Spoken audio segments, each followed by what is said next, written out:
dan juga tuberkulosis. Nah, selanjutnya adalah penularan penyakit menular yang akan dijelaskan oleh Tia. Baiklah, di sini terdapat penularan penyakit menular. Jadi penularan penyakit menular ini terbagi menjadi dua macam ya. Yang pertama secara kontak langsung dan yang kedua secara kontak tidak langsung. Tertular melalui kontak langsung seperti dari orang ke orang. Apabila kita bersentuhan, kita ciuman ataupun kita terkena batuk dan flu, dari infeksi yang akan tiba-tiba itu tertular lainnya. Organisme penyebab penyakit juga dapat ditularkan melalui kontak tidak langsung. Banyak kuman dapat menempel pada benda mati seperti meja, gagang pintu, atau gagang keran. Nah, baik, di sini apa saja gejala penyakit menular? Penyumbatan, batuk, kelelahan, nyeri otot, sakit kepala, dan juga gastrointestinal. Demam berdarah. Jadi demam berdarah ini adalah penyakit yang dibawa oleh gigitan nyamuk. Dan yang kedua adalah malaria.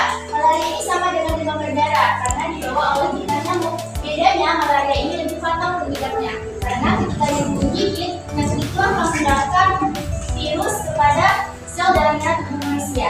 Dan Selanjutnya adalah orang-orang yang beresiko tinggi terkena penyakit menular. Yang pertama adalah mereka yang memiliki sistem kekebalan tubuh yang lemah. Yang kedua, orang yang mengidap HIV atau mengkonsumsi obat-obatan tertentu. Nah, yang ketiga, anak-anak kecil, orang hamil, dan lansia. selanjutnya bagaimana ya menjelaskan lebih lagi? Perawatan tergantung pada berbagai infeksi.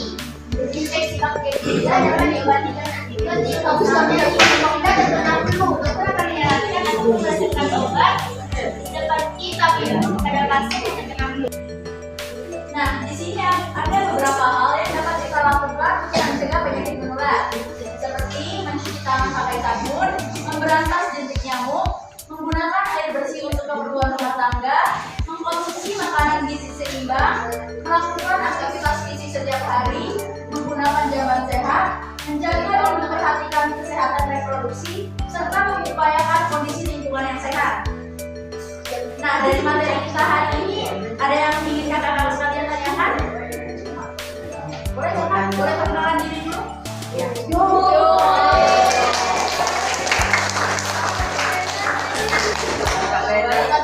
Perkenalkan nama saya Fernanda. Di sini saya ingin menanyakan. Tadi di penjelasan Adik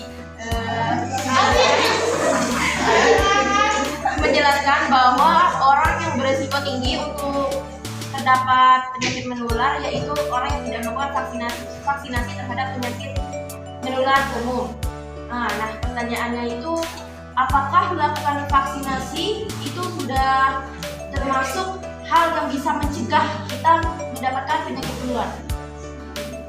Terima kasih Kak Lena ya pertanyaan. Tadi Kak Lena bertanya bahwa apakah vaksinasi tadi bisa mencegah menular? Sebenarnya bisa menjaga dirinya, bisa menjaga kesehatan kita.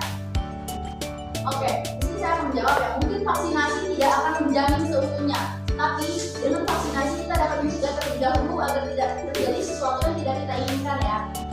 Di sini kan ada apa? Vaksinasi tadi termasuk salah satu cara mencegah agar kita tidak terkena penyakit menular tadi sebagai pengurang resiko terkena itu. Terima kasih. Perkenalkan nama saya Dita Yudhila. Dan ditanyakan apa yang harus saya lakukan jika orang terdekat saya mengalami penyakit menular seperti HIV. Terima kasih. Kalau membantu boleh bantu kita untuk HIV. Kalau membantu boleh sekali Kak. Tapi untuk HIV kita mungkin tidak bisa berbuat banyak karena yang menangani HIV hanya dokter. Seperti itu Kak. Terima kasih. Jadi langkah awalnya apa yang harus saya lakukan? Untuk apa ya? Membantu saya keluar dari HIV. Terima kasih. Ya HIV tadi seperti yang saya jelaskan sebelumnya, HIV hanya bisa ditangani oleh dokter khusus. Mungkin kita sebagai teman ya mungkin hanya bisa mensupport agar dia tidak jatuh. Oke, ditambahkan ya. Untuk HIV yang dijauhi virusnya, bukan orangnya. Oke, jadi yang kena HIV yang dijauhi menjauhi virusnya.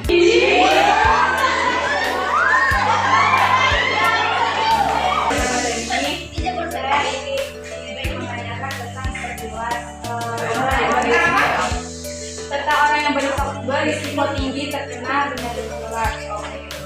Tadi itu kan dijelaskan kalau kita mengkonsumsi obat-obatan tertentu itu bisa beresiko untuk terkena penyakit menular. Itu bagaimana sih ceritanya? Kenapa kita mengkonsumsi obat-obat tertentu itu bisa membuat kita itu beresiko terkena penyakit? Sedangkan obat itu kan untuk dari dokter untuk menyembuhkan. Jadi pertanyaan saya itu, obat apa saja yang bisa berisiko kita terkena penyakit menular dan kenapa sih itu bisa terjadi? Terima kasih. Baiklah, izin menjawab ya Kak. Untuk obat-obatan tertentunya di sini ada obat kokain dan juga metamfetamin. Mengapa obat itu dapat membuat kita beresiko terkena penyakit menular? Karena obat-obatan itu merusak saraf manusia. Perkenalkan, nama saya Masya Setianaya. Dari sini saya mendapat kesimpulan tentang apa yang sudah saya lihat dan saya teliti dari PPT yang telah kalian tampilkan. Di sini saya mendapatkan kesimpulan bahwa kita tuh harus menjaga diri, menjaga imun kita. Bagaimana cara mengatasinya dan bagaimana cara supaya virus tidak menular dengan kita.